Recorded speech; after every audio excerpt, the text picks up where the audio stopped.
नमस्कार दोस्तों, जय श्री कृष्णा। आप सभी का स्वागत है हमारे YouTube चैनल गुरु भारद्वाज में। दोस्तों, आज मैं आपके लिए एक बहुत इम्पोर्टेंट टॉपिक लेकर आया हूँ एस्ट्रोलॉजी का। यदि आप एस्ट्रोलॉजी के लर्नर हैं, एस्ट्रोलॉजी के स्टूडेंट हैं या एस्ट्रोलॉजी में आपका विश्वास है तो आपको बहुत मज़ा आने वाला है। ये प्रश्न मेरे सामने कल ही आया और ये प्रश्न मेरे मन को छू गया। कई बार प्रश्न ऐसे होते हैं जो हृदय स्पर्शी होते हैं, यद्यपि प्रश्न को सुनकर हर व्यक्ति भयभीत होता है। देवता भी परीक्षा से डरते हैं। प्रश्नों व्यक्ति के ज्ञान की परीक्षा होती है, पर कई बार प्रश्न इतना अच्छा आ जाता है कि उससे हृदय गदगद हो जाता है, आनंद आता है। उस आनंद को मैं आपके साथ शेयर करना चाहता हूँ। वो प्रश्न मेरे सामने क्या आया कि आखिर चंद्रमा वृश्चिक राशि पर ही क्यों नीच का होता है। वृश्चिक मंगल की राशि है, मंगल की एक राशि और है, वो है मेष। सूर्य और चंद्रमा को छोड़कर से जितने भी ग्रह हैं उनकी सबकी दो दो राशियां हैं, दो दो राशियों के स्वामी हैं। उसी प्रकार मंगल जो है उसकी दो राशियां, एक मेष है, एक वृश्चिक है। और मेष में जो चंद्रमा है वो मित्र राशि का कहलाता है, परंतु वृश्चिक राशि पर वो नीच का हो जाता है। ऐसा क्यों होता है? ऐसा भेदभाव क्यों है? तो ये जो क्यों का प्रश्न जो पेड़ है वैसे तो बहुत लंबा है, इसका कोई अंत नहीं है। हमको जो हमारे ज्योतिष के आचार्यों ने दिया है उसी को आगे बढ़ाना चाहिए, अपनी सामर्थ्य नहीं। परंतु इसमें मुझे एक बहुत बड़ा रहस्य दिखाई दिया। उस रहस्य का उद्घाटन मैं आप सभी के सामने कर रहा हूँ कि इसके पीछे रहस्य क्या है। तो दोस्तों, हमको सबसे पहले ये समझने की आवश्यकता है कि इस प्रश्न में हमारे सामने दो चीज आ रही है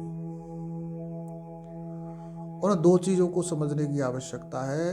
वो दो चीज है, एक चंद्रमा है और एक वृश्चिक राशि है। जब हम इन दोनों चीजों को समझ लेंगे तो हमारे प्रश्न का उत्तर हमको ऑटोमेटिकली मिल जाएगा, क्लियर हो जाएगा। तो जो चंद्रमा है ज्योतिष में, ये चंद्रमा क्या है?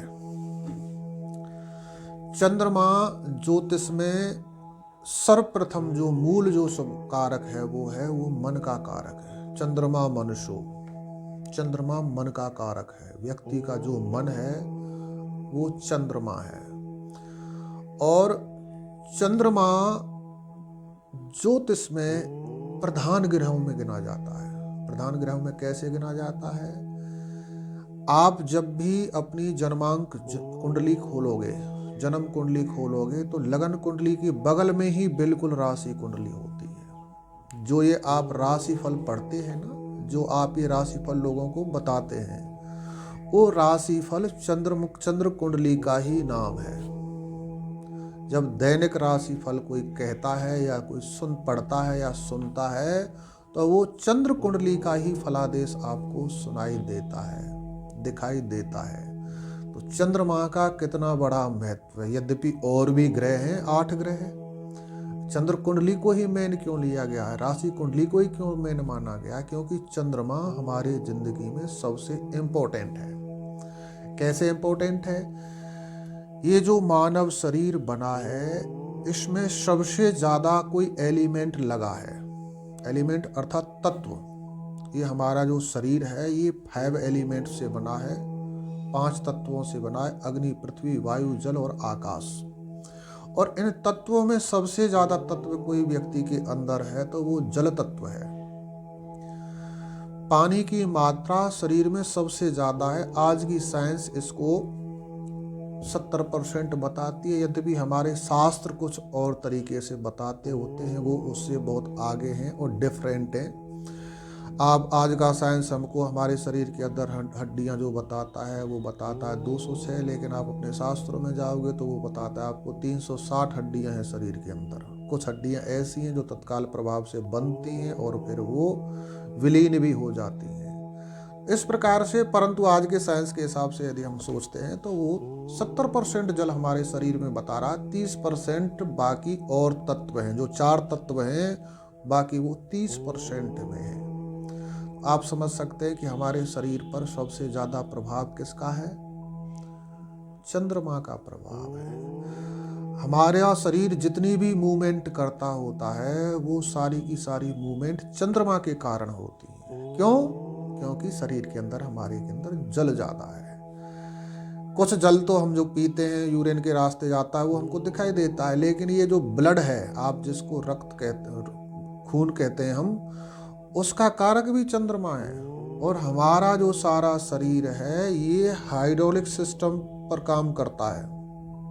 जैसे आप हाइड्रोलिक मशीन देखते हैं, वो हाइड्रोलिक मशीनें मूवी ऑयल की हेल्प से काम करती हैं, वैसे ही हमारा जो सारा शरीर है ये ब्लड की हेल्प से हाइड्रोलिक सिस्टम पर काम करता है। मैं जो आपसे बात कर रहा हूँ, मेरी जो ये जीभ चल रही है, ये भी हाइड्रोलिक सिस्टम पर चल रही है। यदि ये हाइड्रोलिक सिस्टम अपसेट हो जाए तो बॉडी मूवमेंट करना बंद कर देगी। तो आप समझ सकते हैं कि चंद्रमा का हमारे जीवन पर कितना प्रभाव है, उसका कितना इम्पोर्टेंस है हमारी लाइफ में। चंद्रमा मन का कारक हो गया, चंद्रमा जल का कारक हो गया, और चतुर्थ भाव में इसकी राशि पड़ती है। चतुर्थ भाव किसका भाव है? माता, भूमि, वाहन, मकान, मित्र। अब इनमें से आप लगाइए, मोस्टली माता का भाव है। सबसे प्रधानता से विचार किया जाएगा तो चतुर्थ भाव से माँ का विचार किया जाएगा। माँ कौन है? माँ वो है जो हमको इस संसार में लेकर आई है।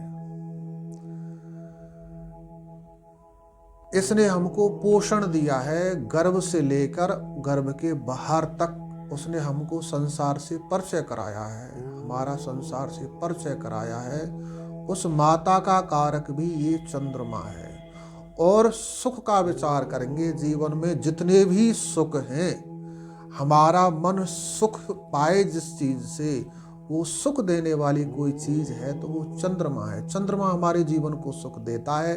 यदि किसी का चंद्रमा ठीक नहीं है तो उसके जीवन में चाहे मर्जी जितना सुख साधन हो, चाहे वो इस धरती का पूरी का अकेला ही सम्राट बन जाए, फिर भी उसका मन सुखी नहीं रहेगा, उसका मन प्रसन्न नहीं रहेगा, क्योंकि उसका चंद्रमा खुश अच्छा नहीं है। तो ये जो चतुर्थ भाव है ये सुख का स्थान है। चंद्रमा सुख का कारक है। जीवन में सुख का विचार किया जाएगा तो वो चतुर्थ भाव से किया जाएगा और चंद्रमा से किया जाएगा। तो आप समझ गए होंगे कि चंद्रमा का जीवन में कितना महत्व है। अब हम बात करते हैं वृश्चिक राशि की, कि वृश्चिक राशि है क्या। जब हम काल पुरुष की कुंडली में वृश्चिक राशि को देखेंगे तो काल पुरुष की कुंडली में वृश्चिक राशि आती है अष्टम भाव में, 8वें घर में आती है। काल पुरुष की कुंडली से तात्पर्य ये होता है कि काल पुरुष की कुंडली में जो राशियां हैं वो स्थिर हैं, भाव स्थिर हैं। उसमें मेष राशि ही रहेगी काल पुरुष की कुंडली में सदैव, जैसे लाल किताब में रहती है, सेम उसी तरह से वो एक जगह पे परमानेंट फिक्स है। वो जैसे भाव स्थिर है वैसे ही राशि स्थिर है। तो अष्टम भाव में वृश्चिक राशि जाके पड़ती है। अष्टम भाव किसका है? अष्टम भाव है मृत्यु का, आयु का और भय। जीवन में जो भय है वो भय का भाव है अष्टम भाव। मोस्टली भय का विचार अष्टम भाव से किया जाएगा। और मृत्यु का भाव, मृत्यु का विचार भी अष्टम भाव से किया जाएगा। और सबसे बड़ा कोई भय है संसार में तो वो मृत्यु है। जब चंद्रमा भय से ग्रस्त हो गया, मन व्यक्ति का भय में आ गया, डर बैठ गया मन में, तो क्या उसको संसार का कोई सुख प्रदान कर सकता है? कदापि नहीं, कभी भी नहीं।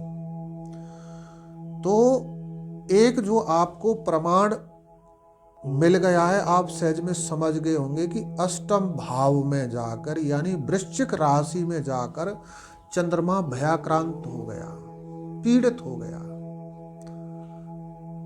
नीच का हो गया। इसीलिए नीच का हो गया क्योंकि वो मन व्यक्ति का भयाक्रांत हो गया। जो भय में जिसका मन आ गया उसका मन कभी भी सुखी रह ही नहीं सकता, ना वो सुख का उपभोग कर सकता है और ना वो प्रसन्न रह सकता है।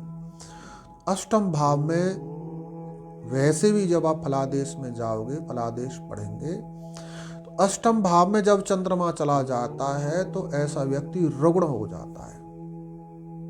क्योंकि जब आदमी का मन प्रसन्न नहीं होगा तो वो स्वाभाविक रूप से रोगी हो जाएगा। क्योंकि जितने भी हमारे अंदर जो तत्व रस प्रकट होते हैं, पैदा होते हैं, वो मन के कारण होते हैं। जिस व्यक्ति का मन प्रसन्न नहीं है, हम खाना खाने के लिए बैठे, खाना बहुत स्वादिष्ट बना था, खाने को देखकर मन में मुंह में पानी आ रहा था, लेकिन कोई हमको खबर मिली तुम्हारे साथ ऐसा हो गया, तुम्हारे भाई के साथ ऐसा हो गया, तुम्हारी माँ के साथ ऐसा हो गया, तुम्हारे बेटे के साथ ऐसा हो गया, तो वो स्वाद रस कहाँ चले गए? खाना खाएंगे? नहीं खाएंगे, क्योंकि हमारे मन को भय ने ग्रस्त कर लिया है। जब भय ने ग्रस्त कर लिया तो वो सारे स्वाद रस वस सब गायब हो गए। तो मूल क्या है? मन है। जिस व्यक्ति का मन प्रसन्न नहीं है, उसको संसार के कोई भी सुख साधन सुख नहीं पहुंचा सकते। अष्टम भाव में जाने का सबसे बड़ा दोष ये है, चंद्रमा इस करके इस राशि पर नीच का हो जाता है। अब हम बात करते हैं राशि की। तो वृश्चिक राशि जो है, वो वृश्चिक राशि ही क्यों? हमारे ज्योतिष के जो गुरु हैं, जिन्होंने इस ज्योतिष को प्रकट किया है, उन्होंने 8वें नंबर की राशि का जो प्रतीक जो बनाया है, वो वृश्चिक को बनाया है। वृश्चिक अर्थात बिच्छू। आज के दौर में हम ऐसे परिवेश में रह रहे हैं कि हमारे पास जो पुरानी चीज है वो प्राय लुप्त होती जा रही है या है ही नहीं। इसलिए हमको उनके बारे में अच्छी तरह से जानकारी नहीं है, परिचय नहीं है। वो चीज हमको दिखाई देती है तो फिल्मों में, पिक्चर्स में, क्रिएटेड सीन के रूप में हमको दिखाई देती है। जो ओरिजिनल है वो हमको दिखाई नहीं देता। तो वृश्चिक राशि जो है, वृश्चिक अर्थात इसका मतलब होता है बिच्छू। अब बिच्छू का क्या गुण है, क्या दोष है? बिच्छू को, जो बिच्छू प्रजाति है उसमें माँ अर्थात चंद्रमा को देखो। वृश्चिक में चंद्रमा कहाँ है? मादा बिच्छू की क्या स्थिति है? बहुत डीपली समझने वाली बात है। चंद्रमा की वृश्चिक प्रजाति में, बिच्छू प्रजाति में क्या स्थिति है, उसमें माँ किस कंडीशन में है? जो बिच्छू मादा बिच्छू होता है, जो अपने बच्चे को जन्म देता है, जब उसके बच्चों के अंदर प्राण आ जाते हैं, प्राण आते ही वो बच्चा अपनी माँ को खाना प्रारंभ कर देता है और तब तक खाता रहता है जब तक उसके प्राणांत नहीं हो जाएं।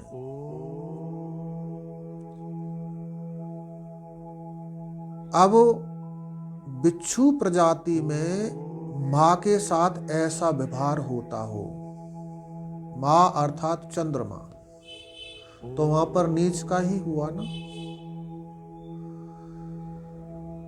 तो इसलिए वृश्चिक राशि पर आकर चंद्रमा नीच का हो जाता है, दुर्बल हो जाता है, बलहीन हो जाता है, भयाक्रांत हो जाता है, अपना शुभ प्रभाव दिखाने में सक्षम नहीं रहता है। ये है मूल कारण वृश्चिक राशि पर चंद्रमा के नीच होने का। उसको एक शब्द दे दिया है, नीच। यद्यपि ग्रह कोई नीच का नहीं होता, एक हमारी एक सुपोजिशन है एस्ट्रोलॉजी का, और उसको मानना जरूरी भी है, क्योंकि हमारी ज्योतिष तभी आगे बढ़ेगी। तो इस राशि पर आकर चंद्रमा का वृश्चिक राशि पर नीच का हो जाना, उसका सबसे बड़ा सारांश, सबसे बड़ा कारण यही है जो मैंने आपको बताया है। यद्यपि और भी पहलू हो सकते हैं, लेकिन ये वीडियो बहुत ज़्यादा हो जाएगा। यदि आपको ये टॉपिक अच्छा लगा है तो इस वीडियो को शेयर कर देना, लाइक कर देना और कमेंट भी कर देना। और यदि आपने इस चैनल को हमारे को अभी तक सब्सक्राइब नहीं किया है तो इसको सब्सक्राइब भी ज़रूर कर लें। आपको इस पर एस्ट्रोलॉजी की बहुत सारी इम्पोर्टेंट जानकारी मिलती रहेगी। आपने वीडियो को अंत तक देखा, इसके लिए आपका बहुत बहुत धन्यवाद। जय श्री कृष्ण।